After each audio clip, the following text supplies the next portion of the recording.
Welcome to the Jarol SVU channel. Today we will discuss the tier list of leaders from Legends of the Force and check how accurate my tier list of leaders from Jump to Lightspeed was. Leave a like and subscribe. Let's start. So this is what my tier list from Jump to Lightspeed looked like, as we can see from February 28th, after about 2 weeks of testing with Jump to Lightspeed and about a week of testing with a full card base.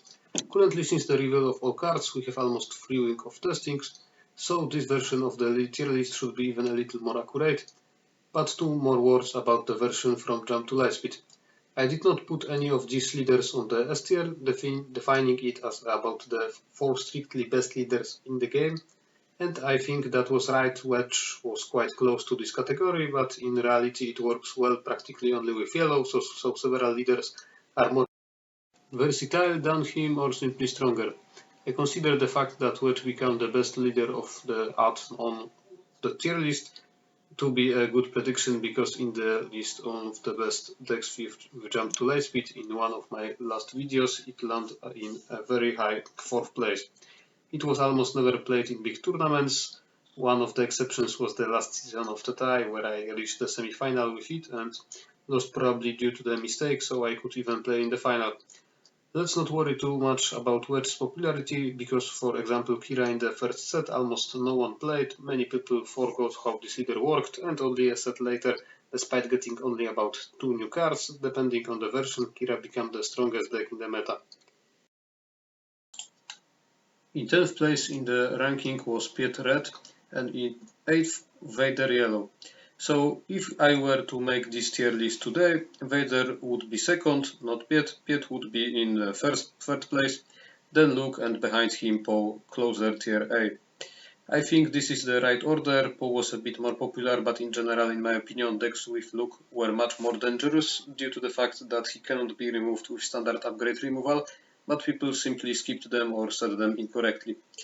Tier B was opened by Throne, and I think it was the right place for him because he had some limited successes, but only as a blue-green villain deck, so in practice he was a weaker Kira in most cases. Maybe his rating will improve after this set, because the new legendary ship dealing 12 damage when defeated can elevate Frown Yellow to the title of a top deck. Kazuda is a pretty good leader, although in my opinion at the moment he is still a B game that has a chance to succeed only in a specific meta, and honestly I don't think it will change a few cards from the new set that slightly strengthened his blue version. It's still not an aggro leader on Sabin level. Major Vonrek is next, but I'm not going to defend this particular decision. Vonrek should be in tier C, too, because in the end even Kylo is more effective than him, and Kylo only succeeded in fairly favorable circumstances. Han 4 had a few interesting, quite strong decks, so I think the end of the tier B is the right position for him. I think Lando is in the right place. Situations where he will be better than other blue hero leaders are too rare for him to be higher, but he's also too solid, unique a leader to be placed lower. I slightly underestimated Boba. I think he deserves to be considered a solid leader, not a B tier. I think Ventress is in the right place. Akbar is too low. Admiral Akbar on the Data Vault turned out to be a much better deck than we thought, and in my opinion deserved a high place in tier B or low in tier A. As for the rest of the tier list, I think it's right. The other leaders are simply very weak.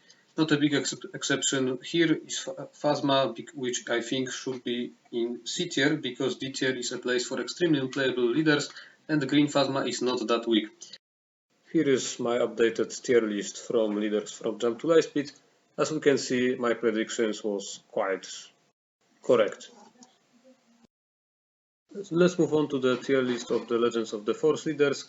Kit Fisto, a good ability to shot as much as 2 at the opponent's units for 1 resource, and a simple condition of having a Jedi unit.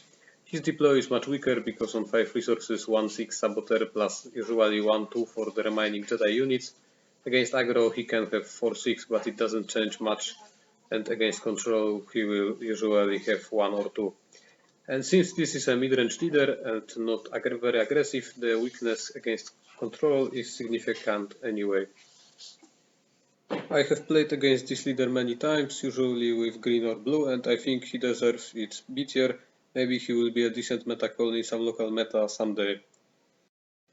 Anakin has wide potential thanks to the possibility of playing villain events. Unfortunately, as I mentioned in the last video, in tests he disappointed, and in my opinion B tier is the peak of his abilities.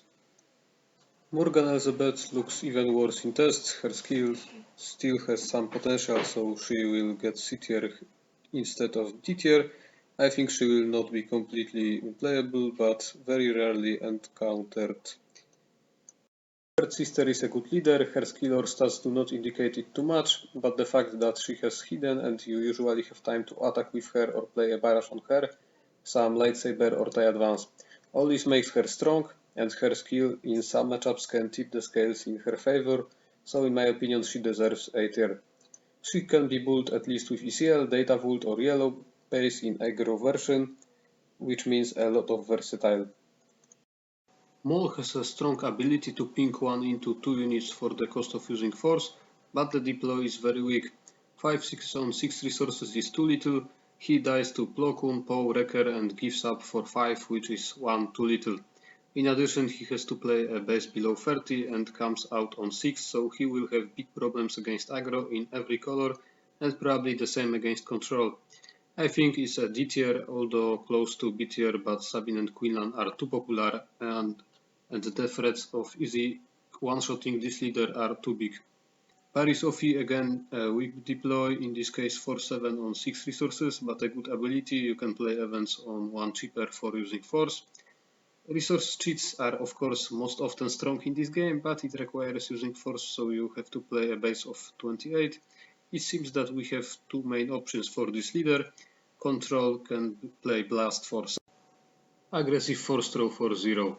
Both things sound cool, but apart from them there is no real reason to play this particular leader, so I bet that this leader will be B tier.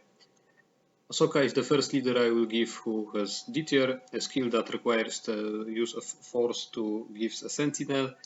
Giving a sentinel alone is in my opinion too weak a skill for a leader who comes out on 6 resources, and we already had the opportunity to test it with Grievous, a leader from Twilight's Tide starters, and as if that was not enough, a weak 5-6 deploy on 6 resources. All the problems I mentioned with Maul, but he at least has a solid skill. Kylo Ren, weak skill, solid deploy, but only on 7 resources. The Data Vault version is quite good, but unfortunately it has to compete with Kira, so it makes it situational. The situation is saved a bit by the yellow aggressive version, but it would also probably be an average deck in the Jump to Light Speed meta. Kylo gets a B tier for me, mainly because of the Data Vault version. Avar Kriss is in my opinion an overrated leader. None of my about 15 decks from Legends of the Force that I test have a problem with it. It is simply too slow. Even if it becomes too weak, it is not a problem for aggro or midrange or control.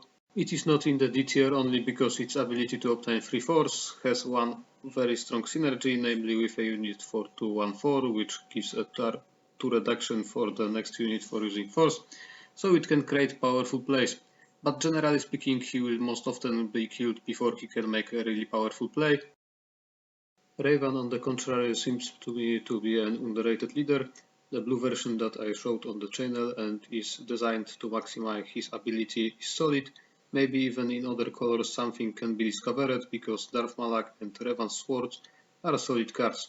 So in my opinion, Revan is a low A tier. Rey is in my opinion the worst leader from this set.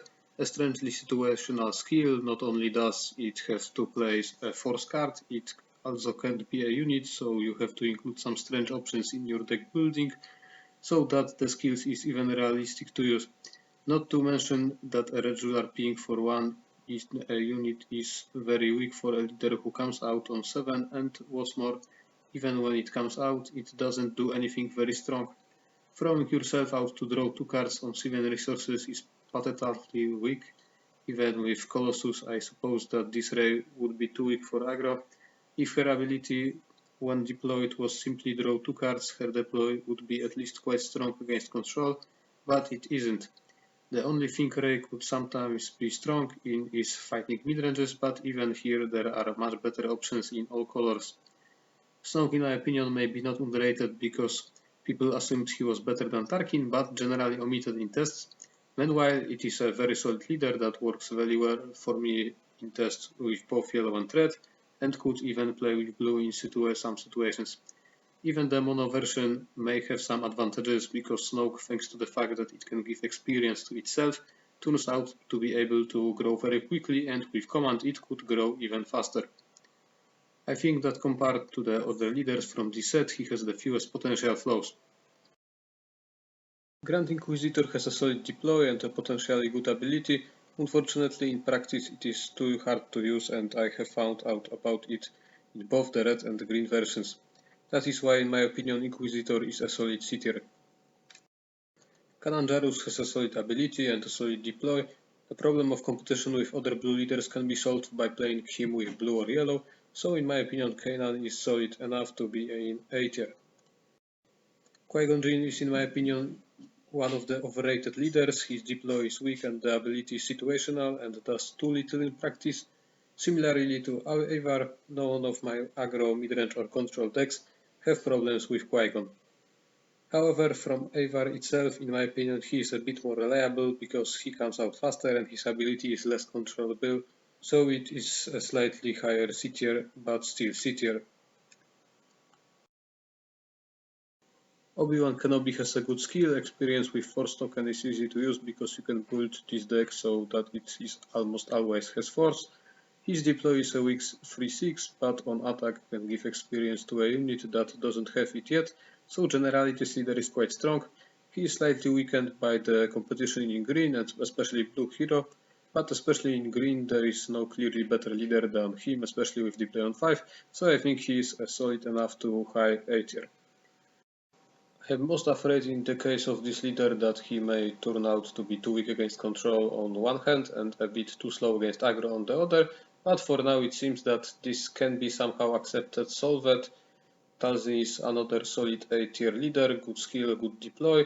My only doubt in the same as in the case of Obi-Wan, very fast aggro and solid soft and or hard control, but in the case of Talzin I have more ideas on how to try to answer this problem, which is why I give her higher than Obi-Wan, but still a little lower than Snoke, because he seems more dangerous for control, which seems to me to be a little more of a problem than aggro has in the long run.